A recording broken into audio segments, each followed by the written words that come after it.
Bah merde.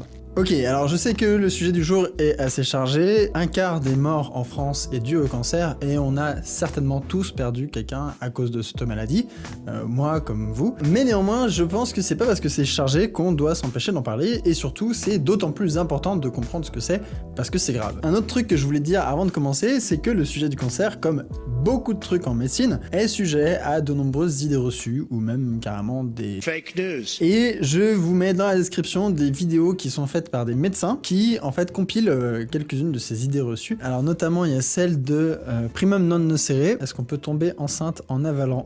Non, c'est pas cette vidéo là. Le dopage c'est normal en Russie, la vraie couleur du caca. Cancer et bullshit, voilà, il a fait une vidéo qui s'appelle 6 bullshit sur le cancer, je vous recommande de la regarder, c'est très cool et ça remet quelques idées un peu au clair sur le sujet, mais ça c'est vraiment d'un point de vue très médical. Et je vais plutôt m'intéresser au cancer du point de vue d'un biologiste, parce que je suis biologiste, en tout cas j'ai une formation de biologiste. Mais commençons par une anecdote. Henrietta Lacks. Henrietta Lacks, née en 1920 et morte en 1951, donc elle est morte à 31 ans, la pauvre, qui est morte d'une tumeur, donc une tumeur très agressive. Et en fait, il se trouve que les cellules cancéreuses de Henrietta Lacks ont été récupérées par les chercheurs pour leurs propriétés très intéressantes. Ces cellules-là avaient la capacité de se reproduire indéfiniment. Donc en temps normal, vos cellules ont une sorte de compteur qui fait qu'elles vont pas pouvoir se reproduire de façon infinie. Il y aura un moment où au bout de, je sais pas, 1000 divisions par exemple, pouf, il n'y a plus de division possible, c'est la fin. Les cellules de Henrietta Lacks sont immortelles parce qu'elles peuvent se reproduire de façon infinie. Les chercheurs ont très vite compris l'intérêt de ce genre de cellules et ils les ont fait pousser en milieu in vitro, donc ce qu'on appelle une lignée cellulaire immortelle, extrêmement utile pour la recherche parce qu'on peut travailler sur des cellules humaines sans travailler directement sur des humains. Et donc cette lignée cellulaire qui s'appelle HeLa, comme un diminutif de Henrietta Lacks, est aujourd'hui encore utilisée pour la recherche médicale. Alors ça pose énormément de questions parce que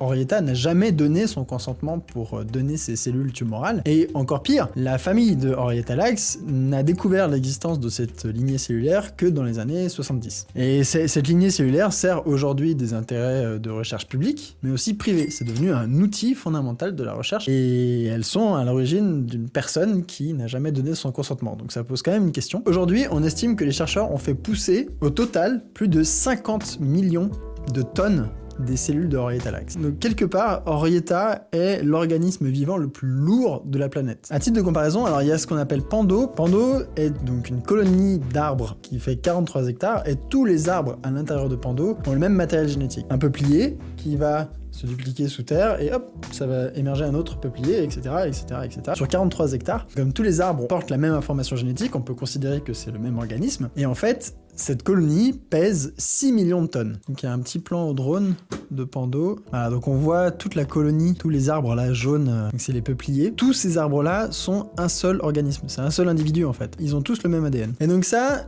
pèse 6 millions de tonnes. Les cellules d'Henrietta Lacks pèsent quasiment 10 fois plus lourd. Bon, ça c'était pour l'anecdote. Maintenant, je pense qu'on va avoir besoin d'une définition de ce que c'est le cancer.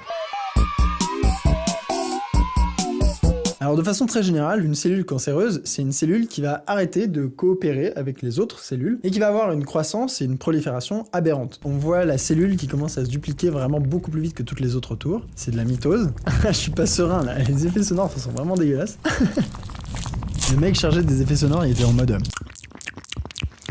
Donc on voit à quoi ressemblent des cellules cancéreuses, donc elles ont des têtes un peu étalées, un peu aplaties. Et donc on voit que notre définition peut s'appliquer à n'importe quel type de tissu, des tissus qui sont sur la peau, dans les dents, voilà, etc. Mais du point de vue d'un biologiste, ce qui est vraiment intéressant, c'est finalement le mécanisme lui-même, pas vraiment le tissu dans lequel ça va arriver. Ce qu'il faut retenir, c'est que les cellules cancéreuses sont des cellules qui ne coopèrent plus avec les autres, et la façon dont ce caractère non coopératif peut arriver peut se faire de très nombreuses façons, que ce soit les UV, l'alcool, le tabac, ou les gènes qui sont pas bons dès le départ. Et un truc qui est assez méconnu en fait, c'est que les infections sont une grosse source de cancer, c'est 15 à 20% des sources de cancer. Pensez par exemple au cancer du col de l'utérus, qui est dû à un virus. Donc il y a une anecdote, en janvier 2013, il y a un homme de 41 ans qui s'est présenté à l'hôpital de Medellín, en Colombie. Le mec avait des symptômes très communs, fatigue, toux, perte de poids. Après quelques examens, les médecins se rendent compte que le bonhomme est séropositif pour le virus du sida. Mais en plus, il est également infecté par un ver du nom de Hyménolepis nana. D'accord, donc en fait il avait un ténia, un petit ténia, un ténia nain dans le bide, en plus de son sida. Mauvaise journée pour lui. Et là, c'est pas fini, parce que les médecins se rendent compte qu'en plus de ça, il avait un cancer des poumons. Mauvaise journée pour lui. Donc là, il montre,